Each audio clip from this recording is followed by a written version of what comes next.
सोचे पई छाहे लथो सांवरी सोचे पई छाहे लथो चंद्र पेरा थी संदस आहे लथो ऐं मूं त माणी आ मिटीअ जी रोशनी को सहीफ़ो मूं मथां ॻाणी लथो। अयाज़ जानी जे सिंधनि सां मां हिकु ॿिए ख़ूबसूरत नौजवान शाइर सराई फराज़ शेख खे गुज़ारिश कंदुसि त हू अचे ऐं सराई फराज़ शेख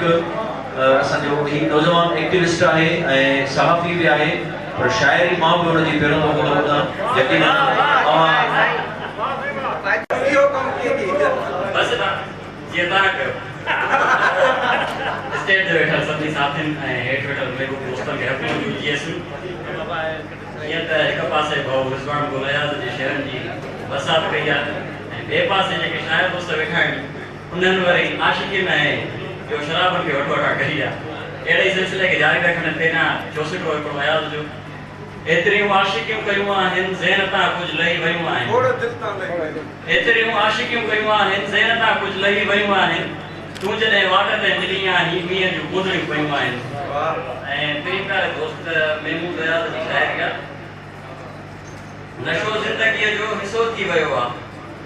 नशो ज़िंदगीअ जो हिसो थी वियो आहे ख़तम आशिक़ीअ जो किसो थी वियो आहे